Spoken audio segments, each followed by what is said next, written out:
For weeks now, we've been faced with so much uncertainty coming from President Trump. Each day brings new tariff threats. Now, President Trump is threatening tariffs on steel and aluminum.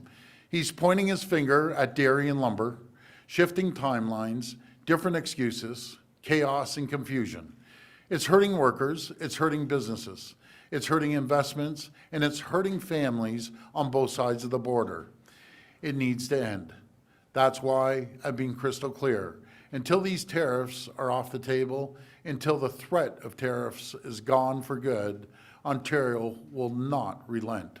President Donald Trump may have delayed most, though not all, of the tariffs he had imposed on Canada and Mexico, but that hasn't stopped America's northern neighbors from responding forcefully in retaliation. Ontario Premier Doug Ford at a press conference that he would move forward with a 25% surcharge on electricity exports to 3 U.S. states starting Monday, warning that he would turn off access if the United States adds new tariffs on Canadian goods. Hey everyone, thank you so much for watching our video. We truly appreciate your time and support. If you enjoyed this content and found it helpful, we'd love for you to join our community by hitting that subscribe button. It helps us bring you more amazing videos and keeps you updated whenever we post new content. And if you liked what you saw, a quick thumbs up really helps us out and lets us know you want more of this. We'd also love to hear from you. Drop a comment below and share your thoughts. We read every single one of them. Lastly, sharing is caring. If you think this video could help or entertain someone you know, feel free to share it with them. It means the world to us and helps our channel grow. Thank you again for being a part of our journey. Your support keeps us going, and we can't wait to bring you more awesome content. We will not back down. Pausing some tariffs, making last-minute exemptions, it won't cut it. We need to end the chaos once and for all. We need to sit down, work together, and land a fair deal. A deal that gives businesses the confidence to invest. A deal that gives workers the security they need and deserve. Until then, Ontario will keep up the fight. We will apply maximum pressure to maximize our leverage. That's why today we're moving forward with a 25% surcharge on electricity exports. For the 1.5 million American homes and businesses that Ontario powers, homes and businesses in Minnesota, Michigan, and New York. This surcharge will cost families and businesses in these states up to $400,000 each and every single day. On an average, this will add around $100 per month to the bills of hardworking Americans. Let me be clear. I will not hesitate to increase this charge. If necessary, if the United States escalates, I will not hesitate to shut the electricity off completely. Believe me when I say I do not want to do this. I feel terrible for the American people because it's not the American people who started this trade war. It's one person who's responsible. That's President Trump. I'd rather be working together. I want to sell the U.S. more energy, more electricity, more critical minerals. I want to make Canada and the United States the richest, most successful, safest, most secure 2 countries on the planet. But as Premier, my #1 job is to protect the people of Ontario and in hand protect the people of Canada. I will do whatever it takes. I will fight like I've never fought before to protect Ontario. Friends, none of this makes sense. Costly tariffs against your closest friends and allies do not make sense. The U.S. markets have lost trillions in value. Companies are second-guessing investments into the American economy. American workers' jobs are at risk as we speak right now. Cost of hardworking American families will only go up. It doesn't have to be this way. We are stronger when we work together. I hope we can get back to working together, creating jobs, growing our economies, lowering costs for families in both countries. We don't get there by easing up. We will remain strong. We will be relentless. We will do whatever it takes to protect Ontario. In addition to these new retaliatory tariffs from China, Canada's tariffs on the U.S. are still in place. Last week, it put a 25% levy on things like beer, fruit and vegetables, shoes, cosmetics, and more. And today, Ontario starts charging a 25% surcharge on electricity to 3 U.S. states, Minnesota, Michigan, and New York. The tariff war and opposition to President Trump has actually unified Canadians. Listen to these remarks from Mark Carney, who's expected to be Canada's next prime minister. He was just elected to head the Liberal Party yesterday, soon potentially to be sworn in as PM. The Canadian government has rightly retaliated and is rightly retaliating with our own tariffs that will have maximum impact in the United States and minimum impact here in Canada.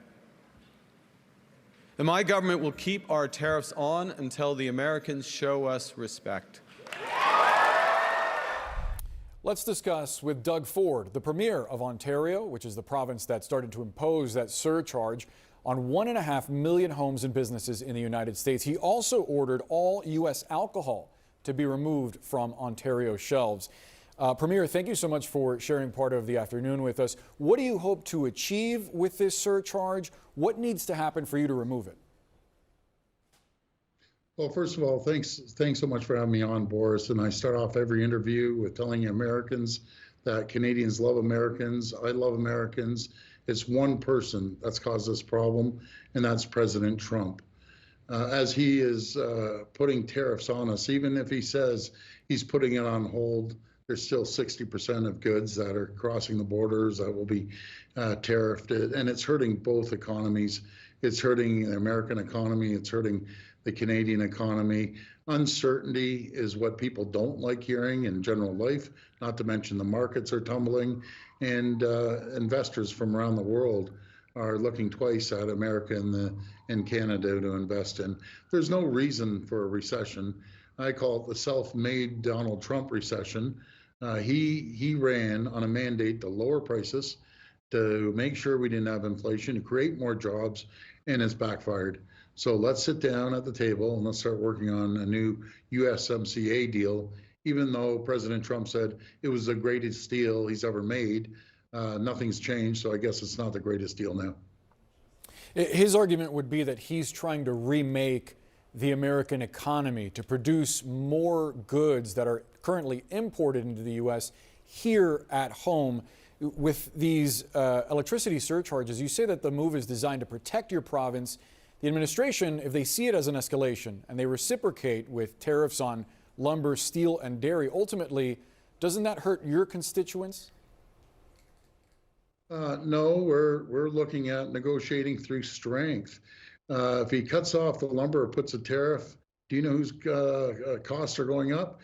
It's the American people that want to buy a home. They're going to pay more for their home, or steel that they need, or aluminum. That is only 16% of aluminum's manufactured in the U.S. They rely on over 60% aluminum to come down there for their goods. High-grade nickel coming out of Ontario.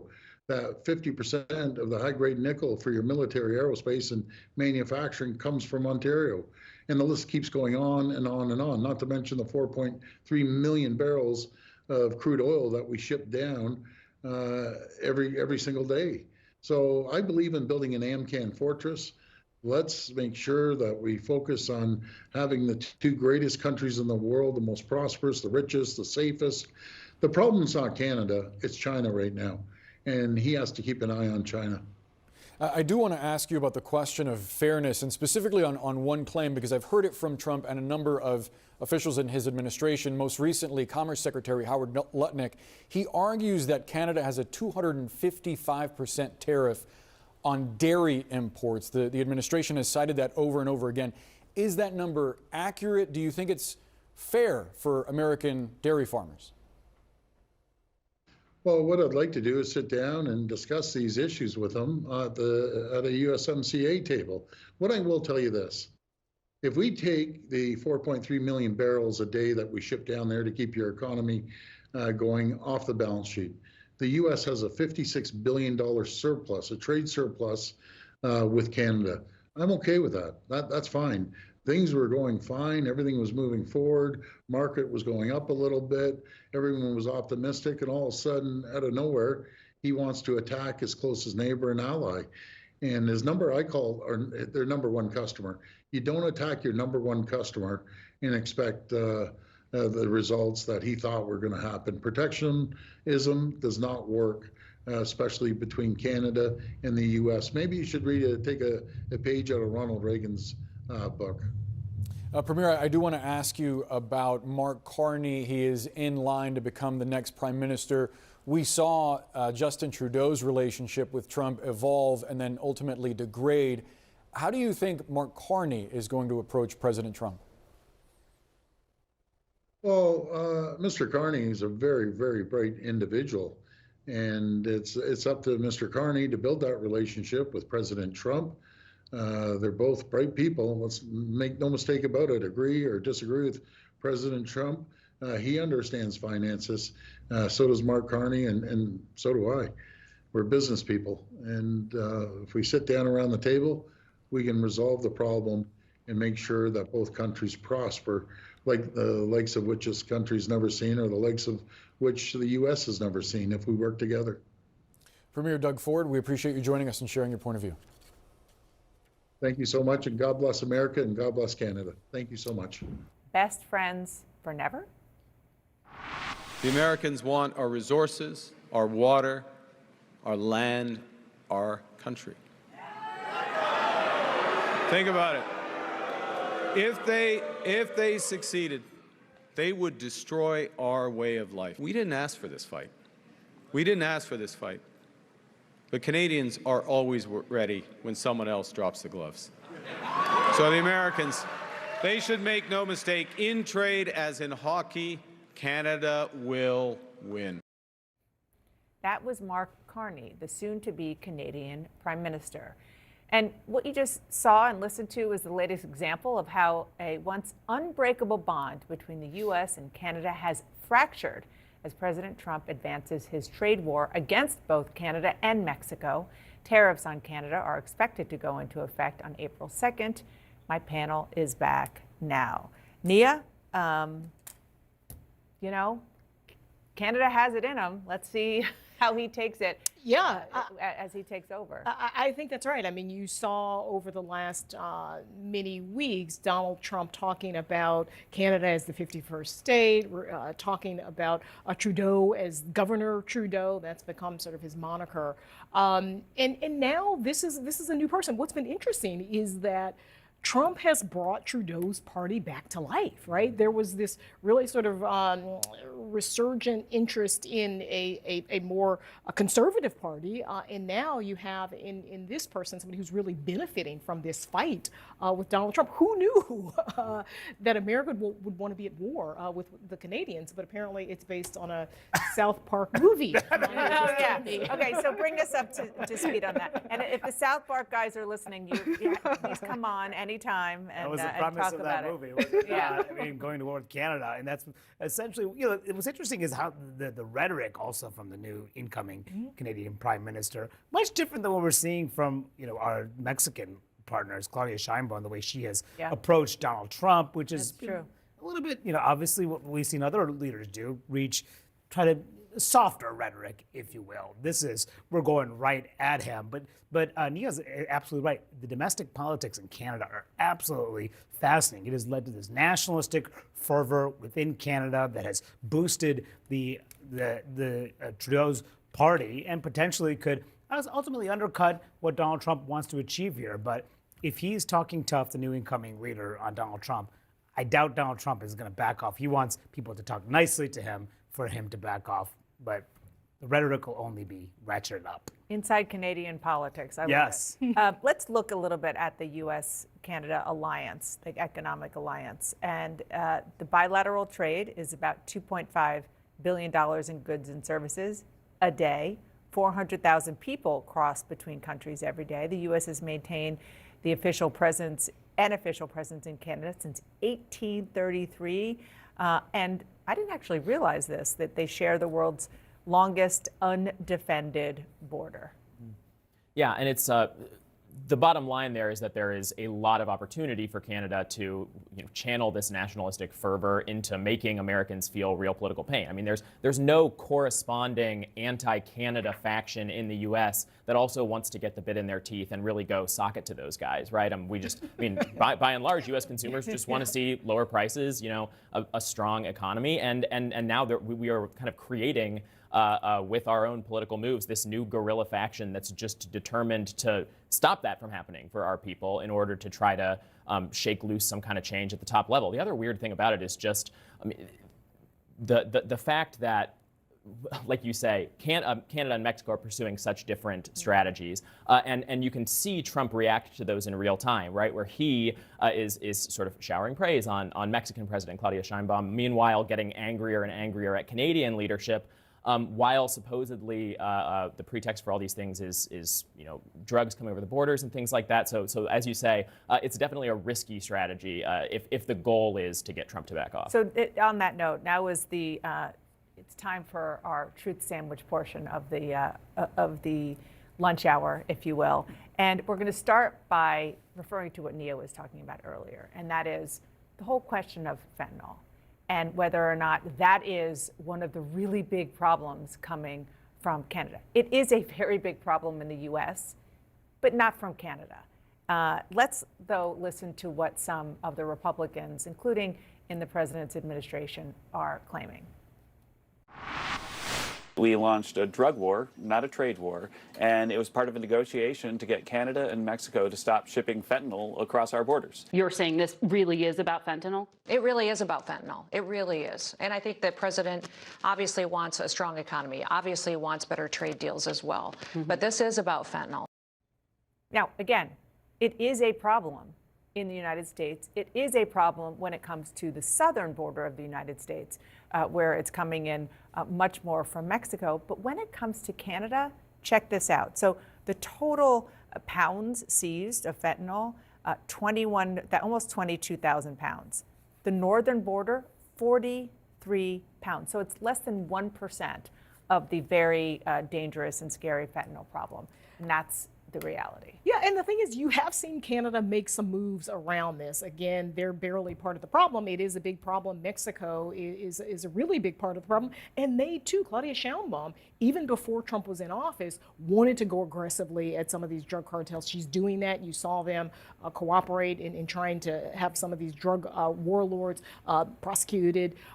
So there is something happening with this. The question, I think, for Trump is, will it be enough, or are there just going to be sort of shifting explanations for why these tariffs are happening or aren't happening? I mean, they could say it's a drug war, not a trade war, all they want, but it is a trade war. Yeah, it is. People will feel it. And, I'll be interested in from my perch, watching how some of those members from northern states in Maine, the Senator Susan Collins is very concerned about the impacts on tariffs impacting the Maine economy. Wisconsin House members are concerned about the impact on the agriculture. Even Ron Johnson. Ron Johnson is concerned, Chuck Grassley from the Iowa members, and how it will impact their farmers. So this is, yes, they could say drug war. That could be their argument to try to ease concerns, but people start feeling it, and that's going to change the dynamic. And it's important to note, too, that one of the reasons that Canada is so upset and aggrieved over this whole thing is that even though they were a small part of the problem last year, they had already also taken significant steps to try to show Donald Trump they were doing more to police the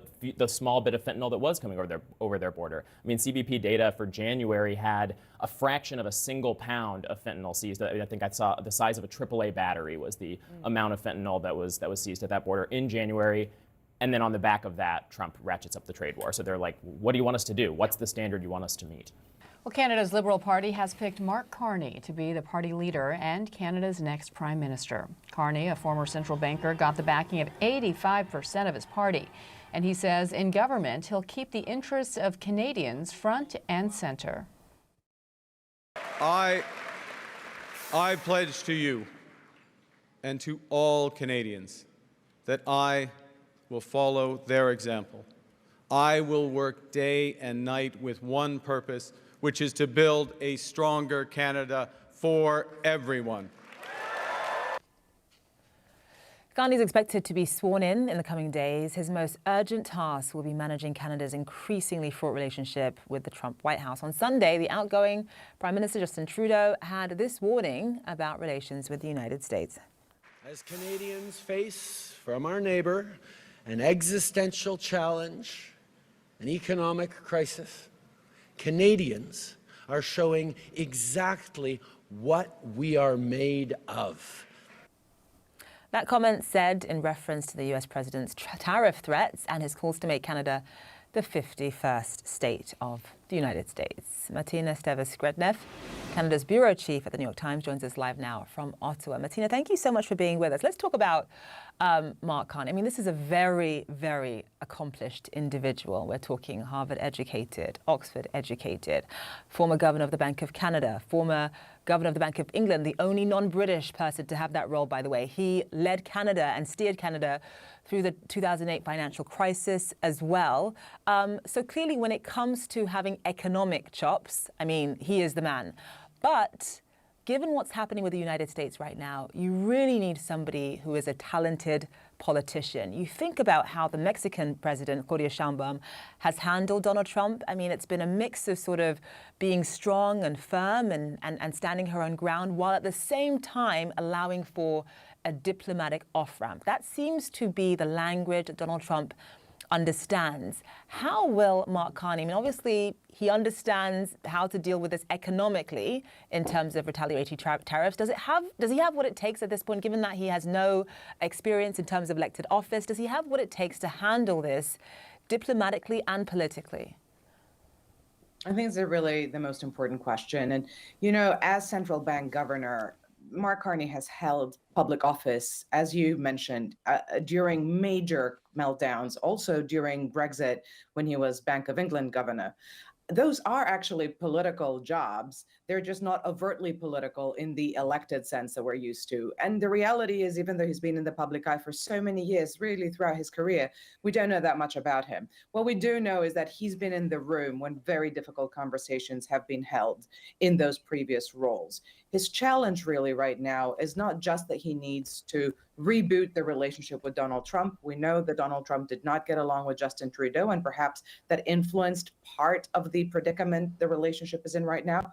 But he's also going to have to call a federal election very soon. That means he's going to have to lean into that aggressive anti-Trump, anti-US rhetoric. That's what Canada wants right now. That's what voters are looking for. But that may not play very well when he is in the room or he's on the phone with President Trump. Exactly. And he is promising to go toe to toe. He said that he would be prepared for a dollar-for-dollar retaliatory tariff. Also said he's prepared to the U.S.-Canadian exports to be tariffed as well. And Canada is the largest supplier of energy to the United States, we should note. It's interesting, the Donald Trump effect, because as accomplished as Mark Carney is, I don't know how familiar he was to every Canadian prior to the last few months. And now here you have a Liberal Party that's neck and neck with the Conservative Party, and in terms of playing to his advantage, when do you expect to see a general election called? It has to be called by October, but given how close these two parties are now in polling, do you think it will happen much sooner? It has to happen sooner, in fact. Mark Carney does not hold a seat in Parliament. He will be sworn in as Prime Minister, but he needs to call a federal election as soon as possible. His party, the Liberals, do not command a majority in the House of Commons here in Parliament. That means that what we understand from his team, what he said to people already, our reporting shows that he will be calling a federal election. So my bets, I'm not a betting woman, is that we will have an election in the course of May. And that will mean that we are entering a very intense campaigning period. He's going to have to carry on with that energy he's built up over the last 2 months trying to secure his party's vote. But the new audience will not be the party faithful who rallied around him in such a dramatic way last night here in Ottawa. It will be the entire population who are fatigued after 10 years of Trudeau, are terrified and angry with the Trump threat. And so they'll be looking to him for real answers, and there'll be more scrutiny on him. How seriously are Canadians taking Donald Trump's threat to make Canada the 51st state? I mean, based on what I'm seeing in terms